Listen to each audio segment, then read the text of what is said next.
Hey everybody, this is a real quick video in case you have a Marshall Acton 3 wireless Bluetooth speaker and you need to do a hard reset to the factory default settings on it.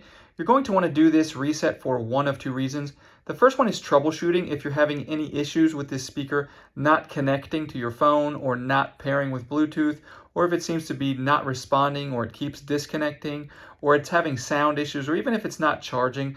A factory reset can fix a lot of these issues. Now, the second reason you might want to do this is just for any situation where you want to delete all the user data, delete all the pairing history, so that you can go ahead and set this speaker up basically like it's a brand new speaker coming out of the box. And speaking of that, if you want to get a new speaker, I'll go ahead and put a link in the description to a great speaker that I like a lot. But anyways, in order to do this factory reset, all we need to do is with the speaker on, we're just going to come and find this media control button right here, and we're just going to press and hold it for at least 10 seconds.